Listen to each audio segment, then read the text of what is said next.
بسم اللہ الرحمن الرحیم نحمده ونصلی علی رسوله الکریم اما بعد فاعوذ باللہ من الشیطان الرجیم بسم اللہ الرحمن الرحیم اقرأ باسم ربک الذی خلق خلق الانسان من علق اقرأ وربك الأكرم الذي علم بالقلم علم الإنسان ما لم يعلم صدق الله العظيم۔ تم نے چاہا ہی نہیں حالات بدل سکتے تھے، تم نے چاہا ہی نہیں حالات بدل سکتے تھے، میرے آنسو تیری آنکھوں سے نکل سکتے تھے، دو قدم میرے ساتھ چل کے تو دیکھا ہوتا، دو قدم میرے ساتھ چل کے دیکھا تو ہوتا، خود بخود تیرے خیالات بدل سکتے تھے۔ تم ٹھہرے رہے جھیل کے پانی کی طرح، تم ٹھہرے رہے جھیل کے پانی کی طرح، اگر تم دریا ہوتے تو بہت دور نکل سکتے تھے۔ تم نے پرکھا ہی نہیں الفاظ کی تاثیر کو، تم نے پرکھا ہی نہیں الفاظ کی تاثیر کو، نرم لہجے سے تو پتھر بھی پگھل سکتے تھے۔ برادران محترم، 5 منٹ مجھے ملی ہے آپ کے سامنے کچھ کہنے کی۔ میں تو سمجھتا ہوں کہ میری خوش قسمتی ہے اور میں آپ کی صلاح کے لیے نہیں بیٹھا، ان 5 منٹ کے لیے اپنا سبق آپ کو سنانے کے لیے بیٹھا ہوں، اس لیے کہ بات جو ہے سنانے سے ہی سامنے آتی ہے، اپنی غلطی بھی ہو جاتی ہے، تو آپ کو اپنی غلطی کی صلاح کے لیے 5 منٹ کے لیے بیٹھا ہوں اور میری سعادت کی بات ہے۔ کہنا تو بہت کچھ تھا لیکن 5 منٹ سے متعلق میں 5 ہی بات آپ کو بتلا رہا ہوں۔ آپ جانے کی فضا نہ بنائیں، ابھی حضرت مفتی محمد خالد صاحب کا بیان ہوگا، آپ حضرات بخوبی ان کے بیان سے واقف ہیں۔ ابھی اصل جن کا آپ انتظار کر رہے تھے ان شخصیت سے ابھی آپ جلدی ہی روبرو ہوں گے۔ حضرت مفتی صاحب بہت جلد اپنی بات پوری کر پھر حضرت مفتی خالد صاحب آپ کے درمیان میں حاضر ہونے والے ہیں، اور ایک بہت بڑی شخصیت دعا کرانے کے لیے اور آپ کے بچوں کی دستار کرانے کے لیے حضرت مفتی محمد غلام نبی صاحب یہاں جلد ہی تشریف لانے والے ہیں۔ آپ حضرات ان کی دعا سے مستفید ہوں گے۔ جانے کی فضا بالکل نہ بنائیں، ماحول کو آپ بہت بہتر بنانا جانتے ہیں، آپ اطمینان رکھیں اور بیٹھیں، انشاءاللہ بہت جلد بہت نفع والی باتیں آپ تک پہنچیں گی۔ تو بہرحال یہ سب آ جائیں گے، آرے جانا تو لگتے رہے، جلسہ ہے تو 5 آیتیں اللہ کے نبی علیہ السلام پر نازل ہوئی۔ آپ غار حرا کے اندر عبادت کر رہے تھے، قرآن پاک کی سب سے پہلے 5 آیتیں اور آپ علیہ السلام کے پاس حضرت جبرائیل تشریف لائے 5 آیتوں کو لے کر کے۔ آپ نے فرمایا اقرأ باسم ربک الذی خلق، پڑھیے اس رب کے نام سے کہ جس نے بنایا، جس نے ساری چیز کو بنایا، آپ کو بھی بنایا۔ تو آپ علیہ السلام نے فرمایا کہ میں پڑھا ہوا نہیں ہوں۔ خیر بہرحال حضرت جبرائیل نے آپ کو سینے سے لگایا اور خوب دبایا، نتیجہ یہ نکلا کہ آپ نے پڑھنا شروع کر دیا۔ خلق الانسان من علق، دوسری آیت کے اندر اللہ نے ارشاد فرمایا کہ اللہ نے انسان کو پیدا کیا جمے ہوئے خون سے۔ انسان جو پیدا ہوتا ہے جمے ہوئے خون سے پیدا ہوتا ہے، اور پیدا ہونے کے بعد میں پھر کیا بنتا ہے وہ آپ سب کچھ جانتے ہیں۔ کوئی پردھان بنتا ہے، کوئی عالم بنتا ہے، کوئی مجسٹریٹ بنتا ہے، کوئی جج بنتا ہے، کوئی پردھان منتری بنتا ہے، کوئی حافظ مولوی قاری بنتا ہے، کوئی جائیداد کا مالک بنتا ہے۔ تو جمے ہوئے خون سے اللہ نے انسان کو پیدا کیا، اور پیدا ہونے کے بعد میں پھر اس کو کیا بنایا وہ سب کچھ دیکھتے ہیں۔ اقرأ وربک الاکرم الذی علم بالقلم علم الانسان ما لم یعلم فرمایا کہ اللہ تعالیٰ نے علم دین کو جو سکھایا وہ قلم کے ذریعے سے سکھایا.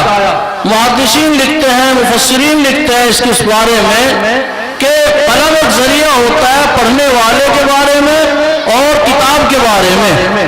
آدمی قلم سے لکھتا ہے، اپنی بات کو لکھتا ہے. قرآن بھی ہمارے پاس لکھا ہوا اور قلم کے ذریعے سے آیا ہے. تو قرآن پاک کو یا ہر دین کو، ہر چیز کو، علم دین ہو یا غیر علم دین ہو، قلم ایک واسطہ ہوتا ہے. تو 5 آیتیں سب سے پہلے اللہ تعالیٰ نے قرآن پاک کی اتاری تھی غار ہرا کے اندر. بزرگوں اور بھائیوں، یہ ہمارے سالانہ جو اجلاس ہوتے ہیں مدرسے کے، یہ بڑے قیمتی ہوا کرتے ہیں، مدرسے کی ساری کارگزاری کے لیے ہوا کرتے ہیں. اس لیے ان آیتوں سے پتہ چلتا ہے، 5 آیتوں سے، کہ اللہ تعالیٰ نے انسان کو بعد میں پیدا کیا اور پیدا ہونے سے پہلے اس کو پڑھنے کا حکم دیا ہے. الرحمن علم القرآن خلق الانسان، انسان کو بعد میں پیدا کیا اور پڑھنے کا حکم پہلے دیا. تو اس لیے پتہ یہ چلتا ہے ان آیتوں سے، قرآن کی تمام چیزوں کو اگر آپ سامنے رکھیں گے کہ پڑھنا یہ ضروری ہے. پڑھنا پہلا ہے، انسان کو بعد میں پیدا کیا. ایک صاحب کے یہاں اس کی بہن آ گئی اور اس کا بھائی آ گیا، بہنوئی جسے کہتے ہیں. بہن آ گئی اور بہنوئی آ گئے. وہ صاحب تھے سیکرٹری، ڈیوٹی پر گئے ہوئے تھے. جب سیکرٹری صاحب اپنے ڈیوٹی پوری کر کے آئے تو گھر والے بولنے لگی کہ آج تو تمہارے بھائی بھی آئے تھے اور بہن بھی آئی تھی، کہ پھر کچھ کرام کے لیے. کہ ایسا کرا، میں نے ناشتہ تو کروا دیا تھا، پیسے تھے نہیں جو کھانا کھلا دیتی. کچھ بدائیگی دی، میرے پیسے ہی نہیں تھے بدائیگی دینے کے لیے. انہوں نے کہا چلو ٹھیک ہے.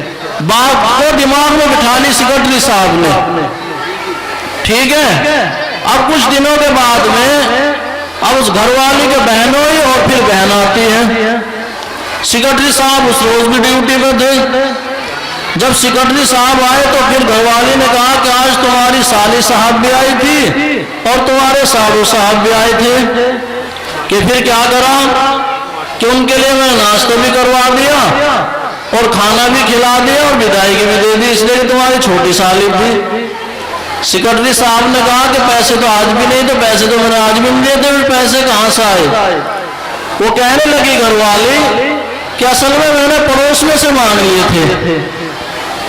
اب سیکرٹری صاحب کے ذہن میں وہ بات بیٹھی ہوئی تھی کہ میرے بہن بہنوئی آئے تو پھر کہیں اس کے پاس پیسے نہیں تھے، ناشتہ کرا کر کے ان کو بھیج دیا، ایسے ہی تلا دیا جسے کہتے ہیں. اور اپنے بہن بہنوں ہی آئے تو ان کے لیے مجبوراً ادھار میں بھی انتظام کیا. اب سیکرٹری صاحب نے گھر والی کو ناپا جبھی پکڑ کر کے اور گالی دے کر کے یوں کہا کہ میرے بہن بہنائیوں کے لیے تو پیسے نہیں تھے پڑوس میں بھی، اور جب تیرے آ جاتے ہیں تو پھر پڑوس سے بھی لے کر کے آ جاتی ہے. تو رشتے کچھ ایسے ہوا کرتے ہیں کہ اپنے رشتے کو آدمی قریب کرتا ہے اور دوسرے کو دور کر دیتا ہے، جبکہ ایسا نہیں ہونا چاہیے. رشتہ داری سب ایک ہوا کرتی ہے اور سارے معاملات ایک ہوتے ہیں. تو اس لیے بزرگ اور بھائیوں، بس میں انہی باتوں پر اپنی بات کو ختم کرتا ہوں کہ سب سے پہلی 5 آیتیں اللہ کے نبی علیہ الصلوۃ والسلام پر اتری تھی. سب سے پہلے، اس سے پہلے کوئی آیت یا کوئی سورت نہیں. 5 آیتیں غار ہرا میں حضور پاک علیہ الصلوۃ والسلام پر یہ اللہ کی طرف سے نازل ہوئی تھی. یہ 5 آیتیں آپ کو پڑھ کر کے سنا دی اور ان 5 آیتوں سے اللہ نے پورا قرآن بھی بنا دیا، پورا قرآن نازل ہو گیا. ہم سب اسی کے لیے محنت کر رہے ہیں، اپنے بچوں کو پڑھائیں، صحیح عالم دین بنائیں، حافظ قرآن بنائیں، اور دیگر تعلیم کی کوئی منع نہیں ہے. ماسٹر بنائیں، جج بنائیں، کلکٹر بنائیں، مستری بنائیں، وکیل بنائیں، ہر چیز کی ضرورت ہے. جب دنیا میں رہیں گے تو ہر چیز کی ضرورت ہمیں پڑے گی. اس لیے تعلیم کے ساتھ ساتھ ہر تعلیم کو ہم اپنے بچوں کو سکھائیں گے. اللہ پاک مجھے بھی اور آپ کو بھی عمل کی توفیق عطا فرمائے. اور آج سے 5 وقت کی نماز بھی شروع کر دیں. آج سے 5 وقت کی نماز شروع کر دیں. 5 کا پارہ ختم نہیں ہونا چاہیے. 5 منٹ ملی، 5 آیتیں آپ کو بتلا دی. 4-5 آپ کو شعر سنائے، آج سے ہی ہر آدمی اس جذبے کو اپنی اصلاح کا ذریعہ بنا لے، اور اصلاح یہی ہوگی کہ آج سے پابندی کے ساتھ 5 وقت کی نماز آج سے ہم شروع کر دیں۔ وما علینا الا البلاغ۔ ماشاءاللہ ابھی آپ حضرت مولانا مفتی محمد شہزاد صاحب کو سماعت فرما رہے تھے۔ اب میں بلا کسی تمہید کے ایک ایسے بے باک خطیب سے آپ کی ملاقات کراؤں کہ جو اپنی کتابت کا لوہا سارے ہندوستان کے اندر منوا چکا ہے۔ ٹھیک ہے، سنا دینا۔ صنف خطابت دل پر ناز کرتی ہے، جو گونجتا اور گرجتا ہے تو صاحب آسمانی محسوس پڑتا ہے، جو اخلاق و ورا کی زبان کھولتا ہے تو معرفت کے گن گاتا ہوا نظر آتا ہے، حالات حاضرہ پر گویا ہوتا ہے تو وقت کا صلاح الدین بھی بن جاتا ہے۔ میری مراد حب محترم